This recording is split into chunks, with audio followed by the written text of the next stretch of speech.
कर सकती हैं। अब मैं यहाँ पर मंजू जी का रुख करना चाहूंगी। मंजू जी, आपने बहुत ही बेहतरीन सफर की शुरुआत की है और आज आप सफलता हासिल किए हुए हैं। मैं जानना चाहूंगी, जैसे आपके क्षेत्र की ही और महिलाएं होंगी, वो अभी भी किसी हिचक के साथ घर में ही होंगी कि हम आगे कैसे बढ़ सकते हैं। ऐसे में स्वयं सहायता समूहों की जो भूमिका है वो कैसी रहती है हमारी महिलाओं की सोच को बदलने के लिए या फिर उनको उनके जीवन में बदलाव लाने के लिए? मैम, जैसे कि आप बता रहे हो समूह को लेकर के और अपने कृषि विज्ञान केंद्र को लेकर के, देखिए वो हमें रास्ता बता सकते हैं, हमें ज्ञान बांट सकते हैं, लेकिन अगर हमें वाकई में ही किसी किसान को सफल किसान बनाना है तो हमें उसके अनुसार ढलना होता है। बिल्कुल। अगर हम कोई कार्य किसी को सिखा रहे हैं तो हमें पहले खुद वो कार्य करना होता है। जैसे कि मेरा अपना एक मानना ये है कि मैं खुद अपने तालाब में से सिंगाड़ा तोड़ती हूँ, लेकिन अगर मुझे किसी महिला को और को भी सिखाना तो मुझे इनको ये दिखाना भी बहुत अनिवार्य है कि मैं पानी से खुद सिंगाड़ा तोड़ सकती हूँ तो आप भी तोड़ सकती हो जी।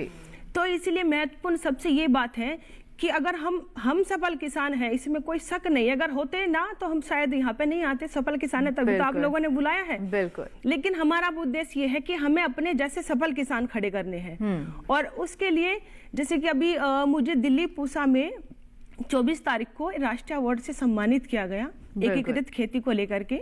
हमारे आदरणीय केंद्रीय कृषि मंत्री श्री शिवराज सिंह चौहान जी, बहुत बहुत मुबारक हो आपको आपकी इस उपलब्धि के लिए। और उसी को लेकर के जो वो फार्म मैंने बनाया है वो इस तरह से मैंने उसको इस तरह से डेवलप किया है और अपने हाथों से सभी उसमें कार्य किए हैं। बेशक चाहे कितने भी उस पर मजदूर काम करते हो, लेकिन मैंने उसका एक एक पेड़ अपने हाथों से लगाया है। करीब वो 3 एकड़ में है, 15 बीघे में है। करीब मैंने उस पर 300 पौधे, करीब 10 वैरायटी अलग अलग तरह की इस पे लगाई है, ताकि जो मछली पालन करने वाले हैं वे फार्मर्स ये भी देख ले कि मछली पालन के साथ हम ये सब भी कर सकते हैं। जो कि ये मानना भी होता है फार्मर्स का कि मछली पालन का बड़ा कच्चा कार्य होता है और करीब 8 महीने में या फिर 1 महीने में हमें इसमें आमदनी मिलती है। लेकिन अगर हम कुछ ये थोड़े थोड़े जैसे फल सब्जी उसके साथ करते हैं तो कुछ ना कुछ हम वहां से प्राप्त कर सकते हैं, जिससे कि किसान का मनोबल बढ़ता रहे। तो इसलिए मैं जो मेरे फार्मर्स है मैं उनको सिर्फ यही बताना चाहूंगी, सिखाना भी चाहूंगी, क्योंकि मैं तो खुद उनको गाइड करती हूँ। मैंने तो खूब वहाँ पे लिस्ट वगैरह उनको, और जब कोई फार्मर्स आते तो उनसे कार्य भी कराती हूँ ताकि ये करे, उनको पता चले कि कार्य कैसे किया जाता है। खाली बताने से सब कुछ नहीं होता, जो बताने का एक अलग तरीका था, काम कराने का एक अलग तरीका था और उसका अलग अलग प्रभाव पड़ता है इस चीज का जी। जैसे कुछ महिला किसान ने मेरे से एक बार बोला कि मंजू आप तो जो ना देश के प्रधानमंत्री जी से भी मिल चुकी हो।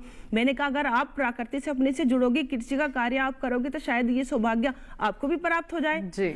तो उनके मतलब मन में फर्क आता है उस चीज के लिए। कुछ चीजें दिखाने के लिए हद तक अच्छी होती है, कुछ चीजें सिखाने के लिए हद तक होती है। लेकिन मेरा एक सिर्फ यही मेन बात है कि हमें कोई कार्य कराने के लिए इस माहौल में ढलना पड़ता है। बिल्कुल, पहले खुद से करना होगा, तभी तो हम दूसरे को भी ये बता पाएंगे, सिखा पाएंगे कि आप भी अगर ऐसे करेंगे तो बिल्कुल जैसे मंजू जी प्रधानमंत्री जी से भेंट कर चुकी हैं, आप भी इसमें सफल जरूर हो पाएंगे। लेकिन उसके लिए थोड़ा सा बदलाव करना होगा आपको अपने